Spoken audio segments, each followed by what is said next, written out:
혹시 한 주 동안 마음이 복잡하실 때가 있으셨습니까? 다가올 세상의 일들로 두려움을 느끼셨던 때가 있습니까? 혹은 삶이 너무 지쳤을 때 어디론가 숨고 싶은 순간들이 있었습니까? 그러셨다면 오늘 우리가 함께 묵상하게 될 시편 91편의 내용으로 지존자의 은밀한 곳에 거하라는 그런 말씀이 깨달아지기를 바랍니다. 오늘 저는 이 말씀을 함께 여러분과 묵상하기를 원하면서 이 지존자의 은밀한 곳, 그분께서 우리를 위하여 마련하신 이곳에 우리가 믿음으로 함께 있게 되기를 원합니다. 우리의 심령의 변화가 있기를 원합니다. 우리의 삶이 실질적으로 진정한 변화가 그리고 이 마지막에 준비되는 백성이 되기를 원합니다. 지금은 개인의 기호에 따라서 말씀을 듣는 때가 아닙니다. 지금 우리는 정말 더 깊이 깨닫고 더 깊은 묵상 가운데 더욱 진정하고 깊은 회개로 하나님 앞에 내가 마치 스스로 서는 것과 같은 그런 경험이 오늘 우리에게 있어야 합니다. 오늘 먼저 성경절을 읽고 이 시간을 시작하도록 하겠습니다. 시편 91편 1절로 3절의 말씀입니다. 지존자의 은밀한 곳에 거하는 자는 전능하신 자의 그늘 아래에 거하리로다. 내가 여호와를 가리켜 말하기를 저는 나의 피난처요 나의 요새요 나의 의뢰하는 하나님이라 하리니 이는 저가 너를 새 사냥꾼의 올무에서와 극한 연병에서 건지실 것이미로다. 시편 91편 1절로 3절의 말씀입니다. 시편 91편은 전승에 의하면 모세의 시라고 여겨지고 있습니다. 시편 91편은 특별히 환난의 때를 통과하는 모든 이에게 보내는 위로의 기별이 그 주제가 되고 있습니다. 특별히 이 말씀은 하나님의 계명을 지키는 백성들에게 전하는 글이다라고 성경 주석은 말하고 있어요. 마지막 때의 위기와 환난의 때를 경험하게 될 사람들에게 전하는 특별한 위로와 보증의 기별이 이 91편에 담겨져 있기 때문입니다. 그 내용이 무엇인지에 대해서 1절부터 차례대로 연구해 보도록 하겠습니다. 시편 91편 1절에는 이렇게 말씀하고 있습니다. 지존자의 은밀한 곳에 거하는 자는 전능자의 그늘 아래에 거하리로다. 여기 이 지존자라는 말은 하나님을 가리키는 대표적인 표현입니다. 성경에는 세상에 있는 가상의 신들과 구별되는 특별한 표현으로 하나님의 실존하심을 나타냈습니다. 그것이 이 지존자라는 말이에요. 또 전능자라는 말이기도 합니다. 그리고 또 우리는 다른 표현으로 여호와, 야훼라는 표현을 쓰는데 그것이 모두 다 이 세상에 피조된 어떤 신, 인간의 가상적인 신과는 구별되는 하나님의 실존을 나타내는 매우 특별한 표현이에요. 그 중에 오늘 우리가 살펴볼 이 지존자라는 뜻의 엘리온이라는 말은 하나님의 초월성을 나타내는 매우 특별한 표현입니다. 하나님께서는 지극히 높으신 분이라는 뜻이에요.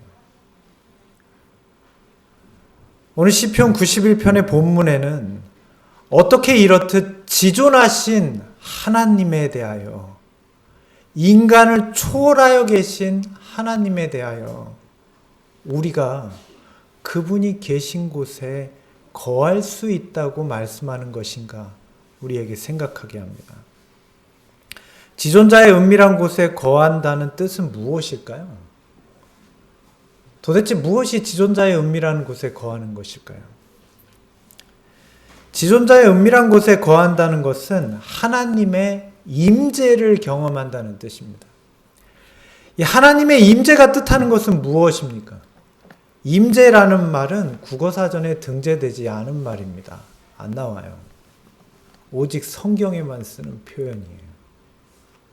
거룩하신 하나님께서 함께 하신다는 것을 의미하는 표현이 하나님의 임재예요. 그것을 달리 표현할 말이 없기에 임재라는 용어를 특별히 사용한 것입니다. 그 높은 곳에 계신 지극히 높으신 거룩한 분과 이 낮은 죄인이 함께 있게 되는 것, 그것을 다른 말로 하나님의 임재라고 부르는 거예요. 지존자의 은밀한 곳에 거한다는 것이 어떤 의미인지 좀 이해가 되십니까? 이 구약성경 창세기 3장에는 이러한 임재가 구체적으로 무엇을 의미하는 것인지 우리에게 첫 번째 언급을 하고 있는데 창세기 3장에 나타난 부분입니다. 여기에는 최초의 인간이며 범죄한 이들이 낙원에서 내쫓기는 장면이 등장합니다. 그들이 내쫓기던 에덴의 동쪽 끝에 거룩한 하나님의 임재가 나타났어요. 이것을 히브리어로 샤칸이라고 부릅니다. 하나님의 임재를 나타내는 매우 특별한 성경의 표현이 샤칸이에요. 거룩한 하나님의 임재를 뜻하는 것입니다. 여기 하나님의 임재를 나타내는 샤칸에서 우리가 알고 있는 쉐키나라는 말이 나왔어요. 하나님의 영광을 나타내는 말이죠. 하나님께서 에덴 동편에서 두 그룹들 사이에 나타나셨습니다. 이 그룹은 천사예요.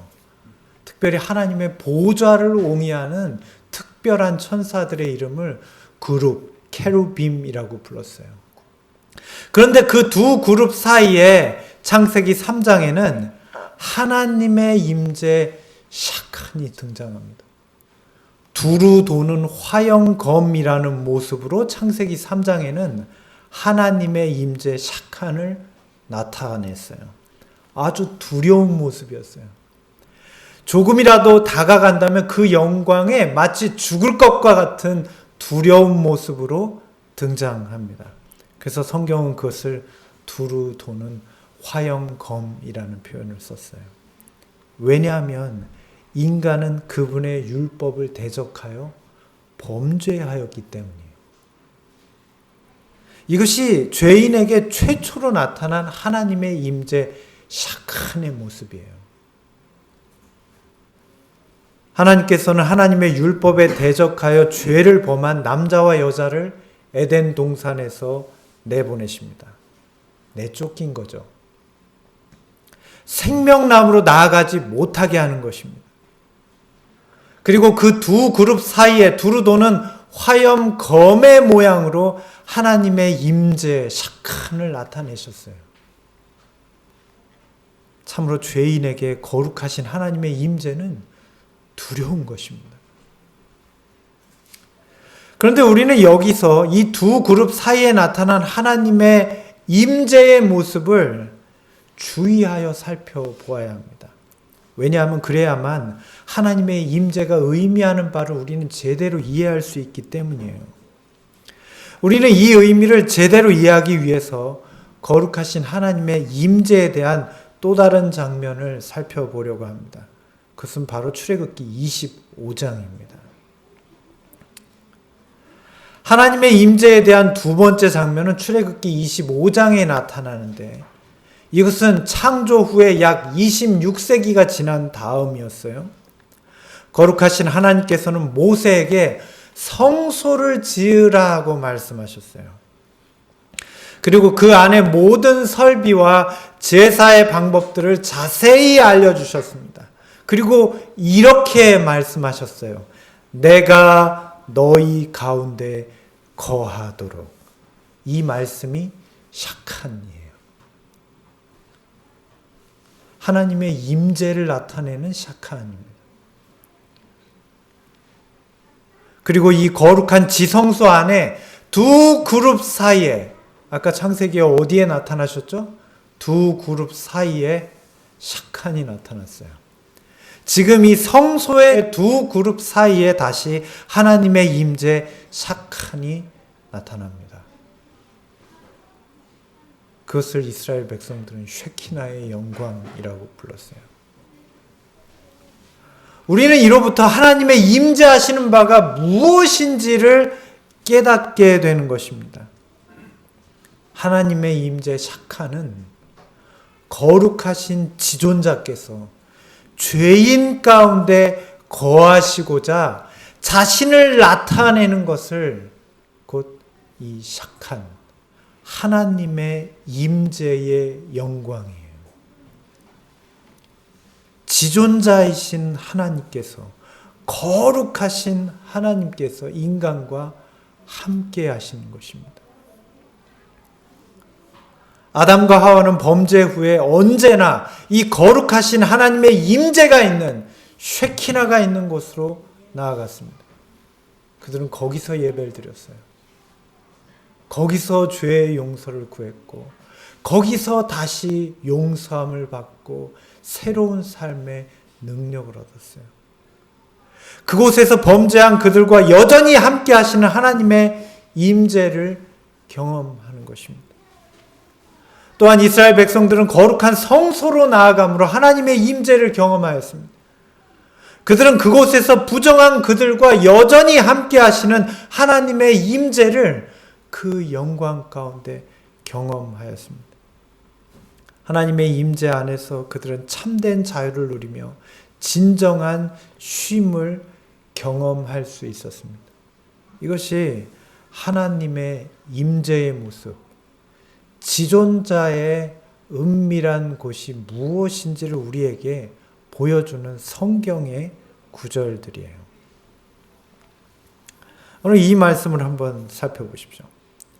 이스라엘 백성들이 한날에 자결하는 태양으로 길도 없는 사막을 피곤하게 행진할 때 그들 위에 그들을 품는 거대한 새의 날개와 같은 것이 나타났다. 그것은 상공에 펼쳐 있는 부드럽게 빛나는 구름의 모습이었다. 이 흰 눈같이 부드러운 빛나는 광휘의 덮개는 피곤한 백성들에게 갈 곳과 쉴 곳을 인도하는 구속자의 보호의 날개를 상징하는 것이다. 여러분, 이 장면이 무엇을 말하는지 혹시 이해하십니까? 하나님께서 이스라엘 백성들에게 광야에서 내가 어떻게 독수리의 날개처럼 너희를 감싸서 인도하고 있는지 너희에게 보여주는 나의 증거니라. 그것이 무엇이었어요? 하나님의 임재의 상징으로 나타난 불 기둥과 구름 기둥이었어요. 그것은 어디에서 나타난 것이죠? 성소로부터 떠올라서 이스라엘 백성 전체를 감싸고 있는 하나님의 임재의 구름이었어요. 그 구름 안에 무엇이 있었나요? 부조와 선지자를 자세히 읽어보십시오. 그 구름 안에는 하나님의 임재의 샤칸이 있었어요. 그것을 구름이 가리고 있었어요. 이것이 지극히 높으신 거룩하신 하나님께서 이 타락하여 낮아진 인간과 얼마나 가까이 오시고자 하시는지를 보여주는 성경의 증거입니다. 지존자의 은밀한 곳에 거한다는 것은 이렇듯 죄로 타락한 인간이 하나님과 더없이 가깝고 친밀한 교제로 들어가는 것을 말하는 것입니다. 성경 주석에는 이렇게 말해요. 우리가 하나님과 더없이 가까운 친교와 교제 속으로 들어갈 때 우리는 지존자의 은밀한 곳에 거한다라고 말할 수 있다. 이 말이 주는 개념은 자기 처소에서처럼 조용히 쉬는 것을 말한다. 진정한 쉼이 있는 거예요. 이 지존자의 은밀한 곳으로 우리가 들어갈 때 참된 쉼과 평안이 있을 수 있는 것입니다. 거기엔 진정한 보호가 있어요. 거기엔 능력이 있어요. 거기엔 죄인에게 반드시 필요한 하나님의 인도하심과 그분의 구원이 깃들여 있습니다. 자, 그런데 그렇다면 이 거룩한 하나님의 임재에 들어가려면 어떻게 해야 됩니까? 어떻게 해야 들어갈 수 있어요? 우리는 저절로 그냥 들어가 있을까요? 어떤 분들은 이렇게 생각하기도 해요. 교회에 왔으니까, 우리 아버지가 교회의 장로님이셨으니까, 우리 부모님이 목회자이셨기 때문에, 혹은 내가 교회에서 오래도록 헌신했기 때문에 이 거룩한 임재에 들어갈 수 있는 것이 아닌가. 혹은 하나님이 사랑이 넘치시는 분이니까 저절로 내가 그냥 그분을 믿겠다라고 말만 하면 들어가는 것이 아닌가. 그런데 그렇지 않습니다. 하나님의 임재에는 조건이 있었어요. 첫째는 반드시 피 흘림의 희생 제물이 있어야만 그분의 임재 가운데 들어갈 수 있었어요. 또한 그 피 흘림의 제물과 함께 반드시 자신의 죄를 뉘우치는 진정한 회개가 있을 때에만 그 임재를 경험할 수 있었어요. 그렇지 못한 경우엔 하나님의 임재는 도리어 그에게 죽음이 되었습니다. 오직 그렇게 할 때에만 하나님의 임재 가운데 들어갈 수 있었습니다. 오늘 우리는 어떻습니까? 오늘 우리는 지존자의 은밀한 곳에 거하고자 하는 하나님의 임재를 경험하기를 갈망하는 백성들입니까? 그렇다면 우리가 지존자의 은밀한 곳에 거하고자 한다면, 하나님의 임재를 경험하고자 한다면 우리도 이와 같이 해야 합니다. 우리는 범죄하기를 그쳐야 합니다. 참된 회개를 드려야 합니다. 희생 제물 대신 그리스도께 나아가야 합니다. 그분이 내게 계셔야 돼요. 만일 오늘 우리가 그렇지 않다면 우리는 결코 하나님의 임재하심을 경험할 수 없을 것입니다. 오늘 이 말씀을 기억하세요. 만약 그들이 순종보다는 범죄를 계속 사랑한다면, 그들이 지금 감사하지 않는 현재의 축복과 하나님의 크신 자비는 오히려 영원한 파멸의 근거가 될 것이다.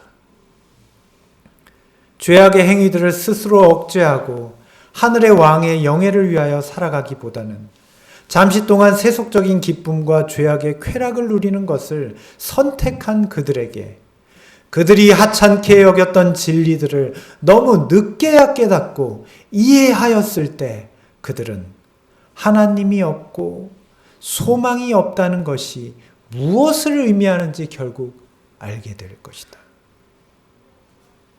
그들은 하나님께 불충성하고 그의 계명을 거스리는 배반자의 입장을 택함으로 그들이 무엇을 잃었는가를 느낄 것이다.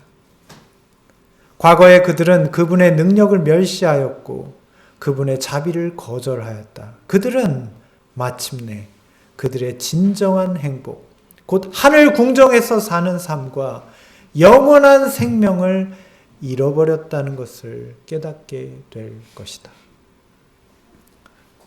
사랑하는 재림성도 여러분, 우리가 마지막 시대를 위한 진리들을 받았다고 아무리 주장해도 우리가 이러한 하나님의 임재를 경험하지 못한다면 이것은 우리에게 아무 소용이 없습니다. 오늘 우리는 죄짓기를 그쳤습니까? 참된 회개가 있었습니까? 희생 제물이신 그리스도가 우리 안에 계십니까? 만일 그렇지 못하다면 우리는 하나님의 임재를 경험하지 못하고 있는 것입니다. 우리는 이 마지막 때 다가오는 환난을 피하고 싶어 해요. 하지만 우리는 어디로 피해야 할지 잘 모르고 있어요. 그래서 우왕좌왕하고 있습니다. 마치 내가 무엇을 행하면 그것을 피할 수 있다고 생각해요. 어떤 장소를 예비하면, 어떤 일들을 행하면, 내가 뭘 먹으면 내가 그러한 환난을 피할 수 있을 것처럼 생각해요. 그렇지 않아요. 우리가 당하게 될 환난은 그런 종류의 환난이 아니에요. 인류가 지금까지 겪어보지 못한 개국 이래로 없던 환난이 우리가 통과해야 될 일들이에요. 우리는 하나님의 임재를 경험해야 합니다. 지존자의 은밀한 곳으로 들어가야 해요. 이것 없이 우리는 그 환난을 통과할 수 없어요. 우리는 이 마지막 때에 우리가 어디로 피해야 할지 알아야 합니다. 그렇다면 우리는 이 마지막 때에 우리를 감추어 줄 지존자의 은밀한 곳이 어디이며 무엇을 의미하는지 잘 알고 있습니까? 재림교회 신학자인 레슬리 하딩 박사는 이 시편의 구절을 이렇게 주석했습니다. 마지막 날에 어떤 특별한 사람들이 살아남을 것인지 설명한다. 그들은 재앙이 내리기 시작할 때 지극히 높으신 이의 은밀한 곳, 곧 엘리온의 비밀에 거하는 자들이다. 이 비밀, 즉 지극히 높으신 이의 은밀은 성육신하신 그리스도의 인성을 통해 우리에게 계시되었다. 여러분, 이 말씀을 잘 이해해 보세요. 지존자의 은밀한 곳에 거한다는 것은 하나님께서 예수 그리스도를 통해 자신을 나타내신 것입니다. 이걸 말해요. 자, 이것이 지존자의 은밀한 곳, 엘리온이신 하나님의 비밀이에요. 왜냐하면 지존하신 분께서 타락한 인성 속에 감추어져 계시기 때문이에요. 그래서 성육신하신 그리스도는 하나님의 비밀이라고 고린도전서 4장 1절에는 말해요. 예수님이 하나님의 비밀이에요. 왜냐하면 지극히 높고 거룩하신 분이 그 지극히 높으신 엘리온의 비밀을 담고 인간의 모습으로 오셨단 말이에요. 지존자의 은밀한 곳이 왜 예수님을 나타내는지 아시겠어요? 이 말씀을 보시면 좀 더 이해하시기가 쉬울 것입니다. 반역하는 세상을 당신께로 돌이키게 하시기 위하여 하나님은 사람의 모양으로 이 땅에 오셔서 인간의 타락한 본성을 취하시고 성령으로 말미암아 유대인이나 이방인이나 차별 없이 지극히 높으신 이의 자녀가 되는 능력을 받도록 계획하신 것, 이것이 복음이요 우리를 전율케 하는 엘리온의 비밀이다. 예수님 안에 지존자의 은밀한 곳이 감추어져 있어요. 지존자의 은밀한 곳에 거하는 자는 타락한 인간의 몸을 입고 세상에 오신 지존하신 하나님 예수 그리스도 안에 거하는 자입니다. 이 마지막 환난을 통과할 믿음은 오직 예수님 안에 거하는 것뿐입니다. 그런데 이 말씀을 잘 이해하셔야 합니다. 예수님께서 죄에 있는 육신의 모양으로 이 땅에 오신 그분의 사명을 이해해야 돼요. 로마서 8장 3절의 말씀이에요. 우리는 이것을 깨달아야 합니다. 그분께서 우리와 같은 타락한 인성을 입으시고 행하신 모든 일들이 오늘 나에게 어떤 의미를 주는 것인지를 깨달아야 돼요. 오늘 그분이 타락한 인성을 입으시고 행하신 모든 일들이 오늘 내게 어떤 의미를 주는 것인지를 깨닫는 사람이 이 지존자의 은밀한 곳에 들어가는 사람들입니다. 그들의 믿음에 대하여 증언은 이렇게 말씀하고 있습니다. 이 말씀을 잘 보세요. 주께서 그를 사랑하시고 그의 계명을 지키는 자들을 누구나 다 숨겨주시는 곳에 거하는 사람들의 입장이 얼마나 부러울지. 그러나 은혜의 기간 후에는 자비의 문은 닫히고 악인들에게 더 이상 그들을 위한 중보의 기도는 드려지지 않을 것이다. 그러니까 오늘 우리에게 주어진 이 잠시의 평화의 때, 이 은혜의 시기 동안 우리의 할 일은 너무나 분명해지는 것입니다. 거룩한 하나님의 임재를 경험해야 돼요. 지존자의 은밀한 곳으로 우리는 들어가야 되는 거예요. 이 죄 많은 인류에게 샥한하신 임재의 하나님, 죄인과 함께 하시는 예수 그리스도에 대하여 깨달아야 합니다. 예수님께서는 우리와 같은 인성을 입고 매일 거룩한 하나님의 임재로 나아오셨어요. 여러분 신약 성경을 통해 그것을 이해하셨습니까? 시대 소망의 내용을 통해 예수님이 어떻게 매일매일을 시작하고 보내셨는지를 여러분 잘 알고 계십니까? 그래서 하나님의 아들께서 이 땅에 계시는 동안 아버지 하나님의 뜻이 그분의 모든 계획과 의지가 되셨어요. 주님께서는 하나님의 임재를 경험하시기 전에는 한 발자국도 나가지 않으셨어요.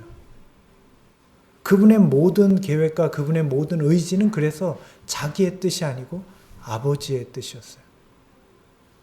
그분께서는 모든 죄의 소원을 다스리셨습니다. 죄의 소원은 너희에게 있으나 너희는 이것을 다스리라. 하나님께서 최초의 범죄한 인간에게 하셨던 말씀이에요. 가인에게 하셨던 말씀이에요. 그런데 예수님은 이것을 실제로 실행해 보인 분이에요. 죄의 소원은 그에게 있으나 너는 그것을 다스리라. 예수님은 모든 죄의 소원들을 다스리신 분이에요.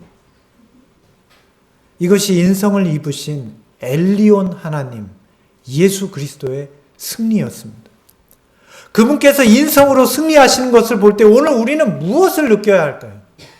예수님께서 인성을 입고 승리하신 것을 통해서 여러분 오늘 우리는 무엇을 깨닫습니까? 예수님이니까 저렇게 하셨지라는 거예요.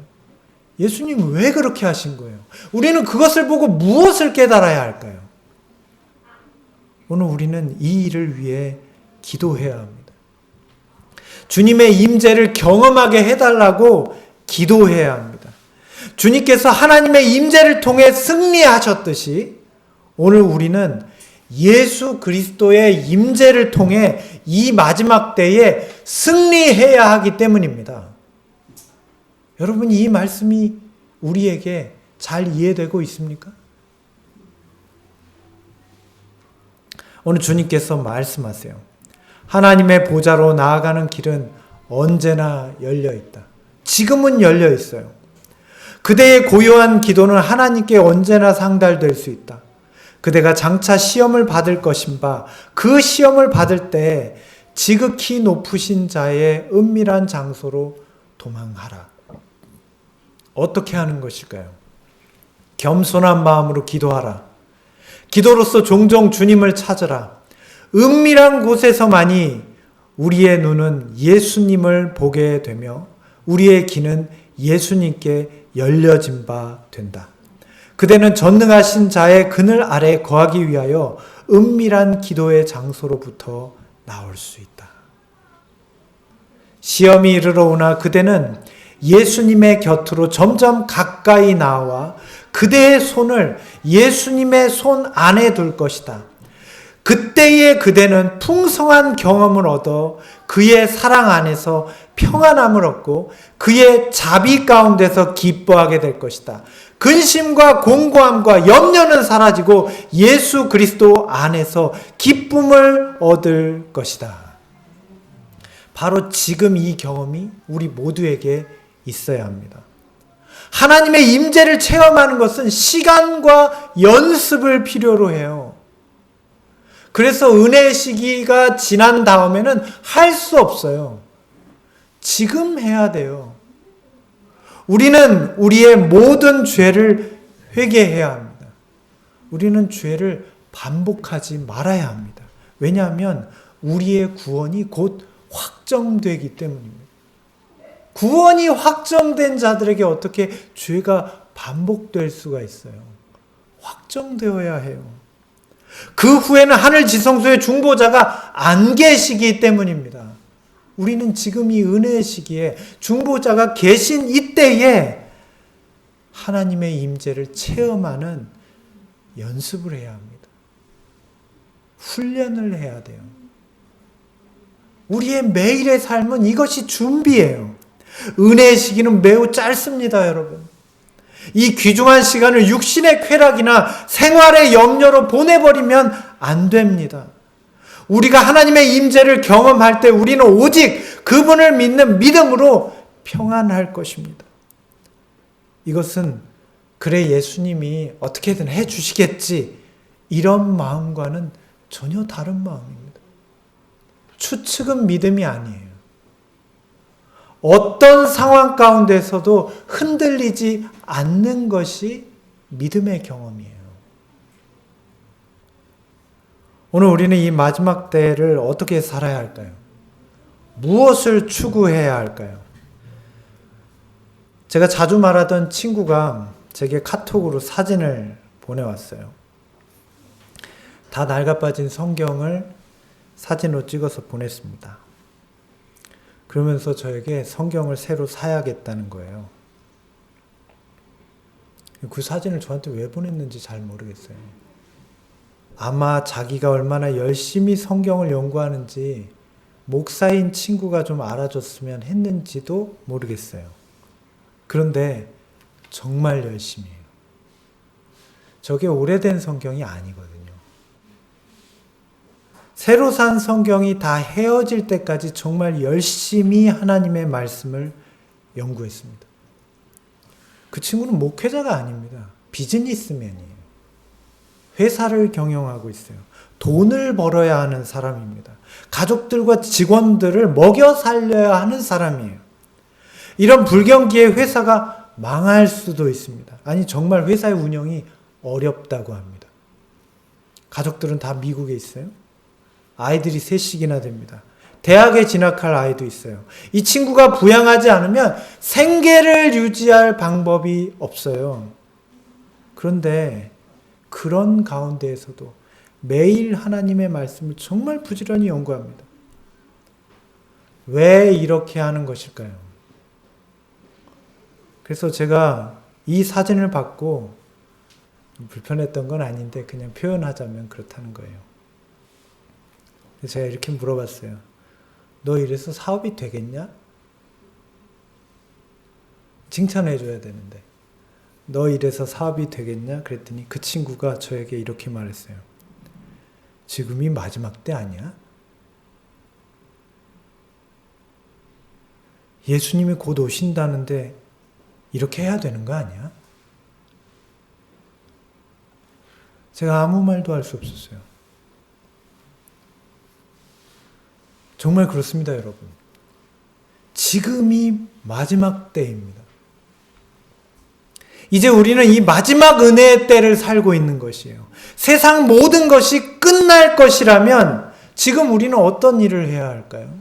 이 은혜 시기가 곧 마친다면 지금 우리는 무엇을 하면서 이 시간을 보내야 되겠어요? 비즈니스입니까? 시집가고 장가가는 일입니까? 자녀 교육이에요? 장래의 불확실성이 어느 때보다도 커져버린 이 마지막 때에 우리가 해야 할 일이 무엇일까요? 우리는 그 어느 때보다 하나님의 말씀을 살펴야 하지 않겠습니까? 생업에 목매지 말아야 합니다, 여러분. 우리의 죄를 회개해야 합니다. 또한 더 이상 죄짓기를 그쳐야 합니다. 이제 정말 주님의 일을 해야 합니다. 이 마지막 때에 나를 향한 주님의 뜻이 무엇인지 분별할 수 있어야 해요. 그런데 이 친구가 사진을 또 한 장 보냈어요. 이 친구는 매월 2주씩 자기 숙소에서 그리고 회사에서 전도회를 엽니다. 그리고 회사에 있는 비신자 직원들과 그 가족들을 초청해서 전도회를 해요. 온라인 전도 방송도 하고 있어요. 가난한 사람들을 위한 급식 봉사도 하고 있어요. 교회가 하는 게 아니라 개인이 이걸 하고 있다고요. 아침 저녁으로 성경을 가르쳐서 결심하는 사람들에게 침례를 베풀고 있습니다. 매 전도회마다 침례자가 있습니다. 지난 전도회에는 10명이 침례를 받았대요. 이건 정말 놀랍지 않습니까? 지금 마지막 때예요. 우리는 이 마지막 은혜의 때에 하나님께서 일하시는 것을 보는 사람들이에요. 근데 우리는 아무 일이 없는 것처럼 살고 있어요. 우리는 지금 하나님이 일하시고자 하시는 이 때에 무엇을 하고 있습니까? 우리는 이 마지막 은혜의 때를 어떻게 보내야 합니까? 우리는 이 마지막 은혜의 때에 오직 하나님만을 의뢰하는 자가 되고 있습니까? 하나님을 의뢰한다는 것은 오직 그분만을 믿는다는 뜻이에요. 우리는 하나님의 말씀을 통해 이것을 깨닫고 연습해야 합니다. 이 경험을 시편의 기자는 이렇게 말했어요. 내가 여호와를 가리켜 말하기를 저는 나의 피난처요 나의 요새요 나의 의뢰하는 하나님이라 하리니. 시편 91편 2절의 말씀이에요. 이 성경 구절은 미국의 1센트 동전에 새겨진 문구예요. 여러분, 이 전 세계에 이 1센트 달러짜리 동전이 얼마나 많을까요? 1909년부터 이 동전이 발행됐어요. 그렇다면 이 문구가 새겨진 동전이 이 세계에 얼마나 많을까 한번 생각해 봅니다. 그런데 나의 의뢰하는 하나님이라는 이 동전의 문구가 얼마나 많은 사람들에게 전해졌을까요? 그러나 이 성경 말씀을 마음에 새긴 사람은 얼마나 될까요? 생각해 보셨어요? 이 동전이 얼마나 많겠어요? 그런데 이 구절을 마음에 새긴 사람은 얼마나 되겠냐고요. 동전에 새겨져 있는 성경 구절이 믿음은 아닙니다. 그런데 오늘 우리는 어떻게 살고 있어요? 동전에 새겨져 있는 성경 구절이 나의 믿음인 것처럼 살고 있는 거예요. 내 마음에는 새겨져 있지 않다고요. 아무리 이 동전을 쓴다고 해서 믿음 있는 사람이 아니에요. 돈이기 때문에 사용하는 거예요. 이걸 사용한다고 믿음 있는 게 아니에요. 우리 마음에 이 믿음이 새겨져야 하는 거예요. 오늘 우리의 마음에는 나의 의뢰하는 하나님이라는 시편 92편 2절에 믿음이 있습니까? 단지 성경책 안에 기록된 믿음이 아닙니까? 이것은 단지 기록일 뿐입니다. 믿음이 될 수 없어요. 우리는 이 마지막 은혜의 때 이 믿음을 갖도록 최선을 다해야 합니다. 왜냐하면 마지막 은혜의 때니까요. 하나님의 말씀을 더욱 깊이 연구하고 더 깊은 회개를 드려야 합니다. 이제는 우리는 죄악을 반복하면 안 됩니다. 이 은혜의 시기가 맞춰지면 더는 하늘 성소에 우리의 중보자가 계시지 않기 때문입니다. 그때 우리는 지금 이 은혜의 때처럼 하나님의 말씀을 깨달을 수도 없고 회개할 수도 없습니다. 오직 지금 중보자께서 우리를 위해 중보하실 때에만, 오직 지금 우리의 중보자께서 우리를 위해 중보하실 때에만, 그분이 우리에게 성령님을 보내주실 때에만 우리는 깨달을 수 있습니다. 회개할 수 있습니다. 그래서 지금은 은혜의 때예요. 하나님께서는 이 마지막 때에 하나님의 계명과 예수 믿음을 통해 그분께서 처음 우리를 불멸의 존재로 만드셨을 때처럼 지금도 그렇게 우리를 회복시키시기를 간절히 원하신다고요. 이 마지막 때 하나님께서는 이 일을 우리에게 성취시키려고 하십니다. 지존자께서 타락한 인성을 입고 이 땅에 오셨습니다. 예수 그리스도 안에는 지존자의 신성이 감추어져 있었습니다.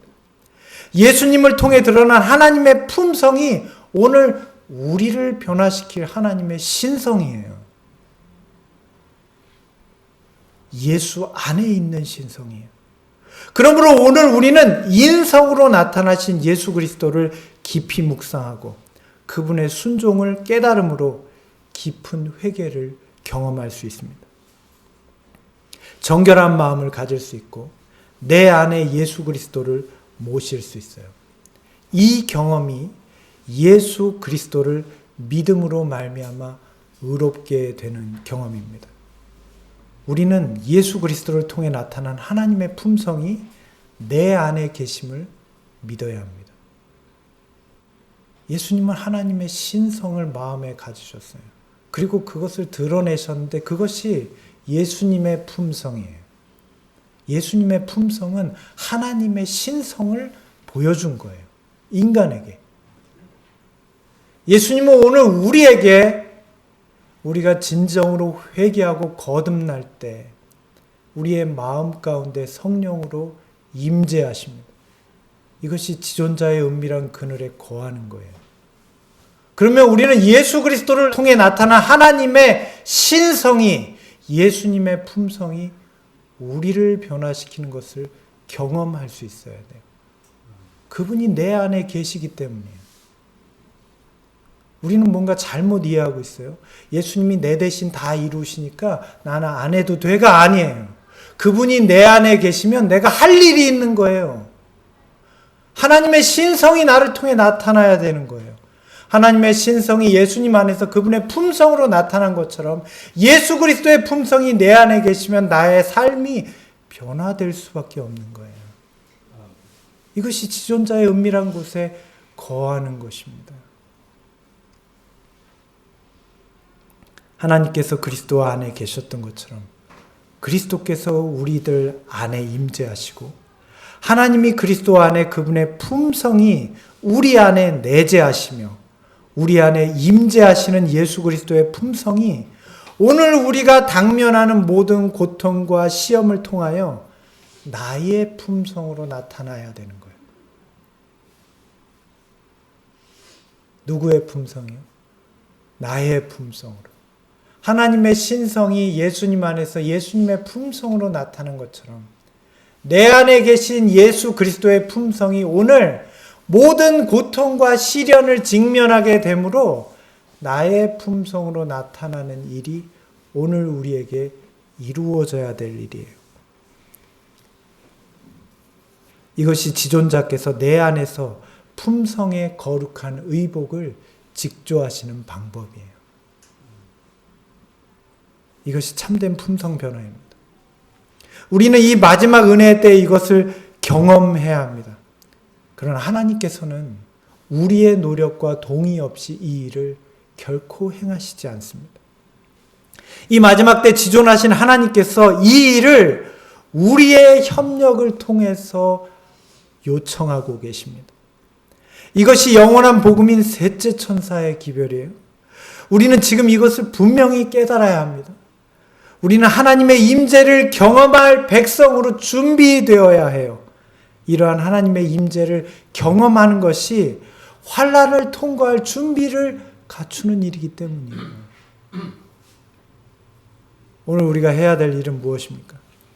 우리는 죄의 도말함을 받기 위해서 지금이야말로 우리의 죄를 자복하고 버려야 할 때이다. 우리는 아직 버리지 않았어요. 우리는 아직 버리지 않았어요. 버려야 합니다. 버려야 그분께서 일하실 수 있습니다.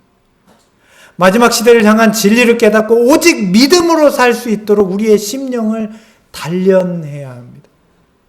시편 91편의 시인은 그러한 자들을 향하여 하나님의 보증의 말씀을 이렇게 하고 계십니다. 이는 저가 너를 새 사냥꾼의 올무에서와 극한 연병에서 건지실 것이미로다. 저가 너를 그 기츠로 덮으시리니 내가 그 날개 아래 피하리로다. 그의 진실함은 방패와 손방패가 되나니. 시편 91편 3절과 4절의 말씀입니다. 주님께서는 이 마지막 은혜 때 이렇게 믿음으로 의롭게 된 자들에게 그분의 보호와 인도하심을 약속하십니다. 그러나 사탄은 이것을 필사적으로 막으려고 하고 있어요. 왜냐하면 이 일이 성취되면 그는 멸망이에요. 이것을 실패케 하면 그는 승리할 수 있고요. 사탄은 이것을 필사적으로 막습니다. 그는 우리가 참된 준비를 갖출 수 없도록 우리를 현혹하는 것입니다. 이 말씀을 주목하십시오. 사탄은 마치 새 잡는 자들이 올무를 놓는 것 같이 사람들이 올무에 걸리도록 하기 위하여 그물과 올무들을 다 준비해 놓았다. 사탄은 사람들로 하여금 하나님께서 주신 힘을 하나님을 영화롭게 하는 데 바치는 것보다는 이기적인 목적을 위하여 사용하도록 계책을 꾸민다. 오늘 하나님께서 우리에게 주신 힘이 있어요. 우리에게 주신 일생이 있어요. 우리는 그 시간을 대부분 다 무엇을 위해서 사용하냐고요. 나의 유익과 나의 생업을 위해서 사용하면서 정당하다 여겼잖아요. 그것은 사실 내 생각에 정당하다 여겼겠지만 사탄은 자기 뜻대로 하고 있는 것이다.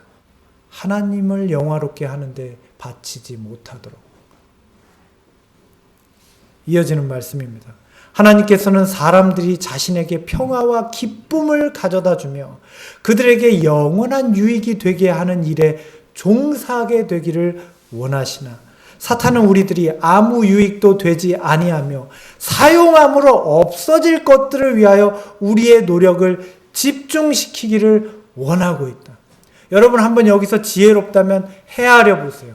우리가 지금 골몰하고 있는 일들 중에 사용함으로 없어지지 않을 것이 무엇이 있는지, 우리가 지금 일생 가운데 노력하는 일들 중에 사용함으로 없어지지 않을 것이 있습니까? 영원한 것이 있어요? 하나님께서는 오늘 우리에게 진정한 평화와 기쁨을 가져다 주며 영원한 유익이 되게 하는 일에 우리를 부르고 계세요. 이 일이 지존자의 은밀한 그늘 아래로 거하는 일이에요. 우리는 이것을 해야 돼요. 영원한 것을 향한 삶을 살아야 돼요. 우리의 삶은 대부분 다 생업을 위해서 전력하고 있어요. 오늘 우리는 어떤 일에 빠져 있습니까? 그러므로 여러분, 지금 우리는 내가 무엇에 전력을 다하고 있는지를 깨달아야 합니다. 지금은 은이나 금을 구할 때가 아닙니다. 육신의 쾌락과 유익을 구할 때가 아닙니다. 세상의 염려나 고민으로 낙담에 빠져 있을 때가 아닙니다. 마지막 시대를 향한 진리를 깨닫고 오직 믿음으로 살 수 있도록 우리의 심령을 단련해야 합니다. 다 그렇게 사는 게 아니에요. 그렇게 살지 않는 사람들이 있어요. 우리는 핑계하지 말아야 돼요. 시편 91편은 그러한 자들을 향한 하나님의 보증의 약속을 이렇게 말씀하고 계십니다. 내가 말하기를 여호와는 나의 피난처라 하고 지존자로 거처를 삼았으므로 화가 내게 미치지 못하며 재앙이 내 장막에 가까이 오지 못하리니. 우리는 이 마지막 때에 늦은 비를 기다리고 있습니다. 성경의 이른 비와 늦은 비는 모두 성령의 큰 역사의 때를 말씀하고 있는 것입니다. 그런데 우리 중에 많은 사람이 이 늦은 비가 우리의 모든 어려운 점들을 저절로 해결해 줄 것이라고 생각하고 있습니다. 막연히 늦은 비를 기다리고 있어요. 그런데 여러분, 늦은 비는 어떤 자에게 내릴 것인지를 먼저 알아야 합니다. 여기에는 조건이 있습니다. 이 말씀을 잘 들어보십시오. 우리의 품성에 하나의 점이나 흠이라도 있는 동안에는 우리들 중 아무도 하나님의 인을 받지 못할 것이다. 우리의 품성에 있는 결함들을 고치고 심령의 전에서 모든 불결을 정결케 하는 일이 우리에게 맡겨졌다. 우리에게 이 일을 주셨어요. 이 일을 하라고요. 언제예요? 이 은혜의 시기 동안. 그것들이 고쳐지고 정결케 될 때 오순절날 제자들에게 이른 비가 내렸던 것처럼 늦은 비가 우리에게 내릴 것이다. 오늘 우리는 이 마지막 때에 어떤 일을 하고 있습니까? 늦은 비를 경험하려면 먼저 심령의 전이 정결케 되어야 합니다. 이 마지막 때에 이 일이 우리에게 맡겨졌습니다. 마음속의 모든 죄를 버려야 합니다. 마음의 죄를 버렸다면 당연히 삶의 변화가 있을 것입니다. 그런데 많은 분들이 이런 일이 내게 어떻게 일어날 수 있어? 날 때부터 죄인인 내가 어떻게 완전히 죄를 버릴 수 있단 말인가? 라고 생각하고 계세요. 그래서 주님께서는 이런 우리에게 믿음을 가지라고 말씀하셨어요. 믿는 자에게는 능치 못할 일이 없겠다라고 말씀하셨어요. 또 믿음으로 너희가 이보다 더 큰 일도 하겠다고 말씀하셨어요. 그런데도 여러분 믿지 않으시겠습니까? 주님께서 지금 우리를 격려해 주고 계세요. 결코 안 된다는 생각을 가지면 안 됩니다, 여러분. 그것은 인성을 입으신 주님께서 우리에게 보여주신 순종을 거역하는 거예요. 우리는 기억해야 합니다. 어느 누구도 나는 품성의 결점을 고칠 수 없다라는 말을 하지 않게 하라. 만일 그대가 그렇게 생각한다면 분명히 영생을 얻지 못할 것이다. 할 수 없다는 것은 그대의 의지에 달려있는 것이다. 그대가 하려고 하지 아니하면 정말로 할 수 없게 된다. 오늘 우리의 의지를 굳게 해야 합니다. 우리가 하나님을 사랑하는 것은 곧 그의 계명을 지키는 것이라고 말씀하셨습니다. 계명을 지키려면 먼저 내 마음을 정결케 하는 일이 있어야 합니다. 죄를 버리는 일들이 있어야 합니다. 그것이 무엇인지는 여러분 각자가 성령께 구할 때 알려주실 것입니다. 그러한 자들을 하나님께서 이 마지막 때에 보존하시고 환난을 통과할 능력을 주시며 구원하실 것입니다. 역사상 모든 하나님의 백성들의 믿음을 증명할 기회가 우리에게 주어졌어요. 우리의 승리가 그들의 승리예요. 우리가 패배하면 그들도 패배하는 거예요. 오늘 저와 여러분은 어떤 믿음을 가지고 계십니까? 그리스도께서 승리하셨으니 우리도 그리스도께서 하신 것처럼 승리할 수 있다는 믿음을 갖고 계십니까? 그분께서 시련을 통과하셨는데 거기에는 인간을 위한 승리가 포함되어 있어요. 우리는 우리의 넉넉히 이기시는 그분을 통하여 우리도 승리자가 될 수 있어요. 우리의 처지가 아무리 절망적일지라도 그리스도 안에는 소망이 있어요. 그분께서 승리하셨으니 우리도 승리할 수 있습니다. 이것은 그분이 승리하시니까 우리는 아무것도 안 해도 된다는 말이 아닙니다.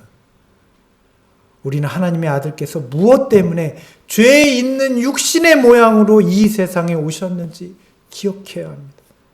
그분께서는 우리에게 죄의 모든 속박을 깨뜨리시고 영생을 가져다 주시기 위하여 오셨습니다. 그분께서는 우리에게 이렇게 보증하고 계세요.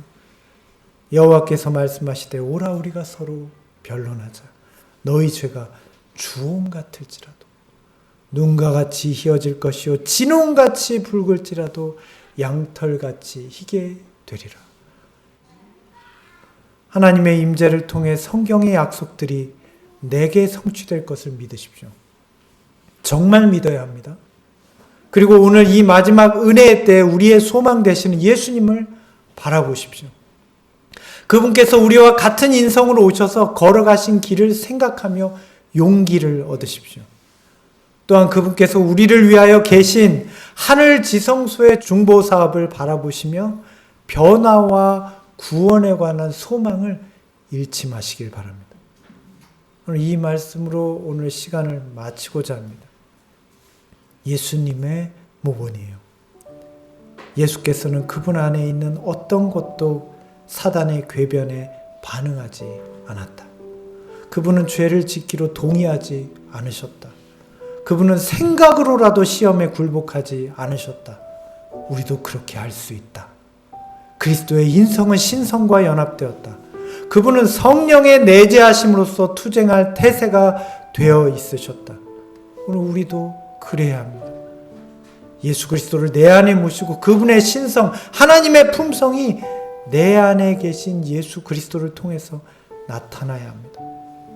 오직 이 일은 성령을 마음 가운데 모심으로써만 가능합니다. 그러므로 우리는 참된 회개로 거듭나야 하고 지금 바로 이 경험이 필요할 때입니다. 그분은 우리로 신의 성품에 참여하는 자가 되게 하기 위하여 오셨다. 우리가 믿음으로 그분과 연합하는 한 죄는 더 이상 우리를 지배하지 못한다. 하나님께서는 우리 안에 있는 믿음의 손을 인도하여 그리스도의 신성을 굳게 붙잡게 함으로 우리로 완전한 품성을 얻게 하려 하신다. 사랑하는 성도 여러분, 오늘 믿음으로 그리스도께서 내 안에 계심으로 신의 성품에 동참하는 자가 되기를 간절히 바랍니다. 이것이 우리가 경험해야 될 품성의 완전입니다. 하나님의 임재가 그리스도 예수 안에서 우리 안에 넘치게 되기를 소망합니다. 여러분과 저도 믿음으로 할 수 있을 겁니다.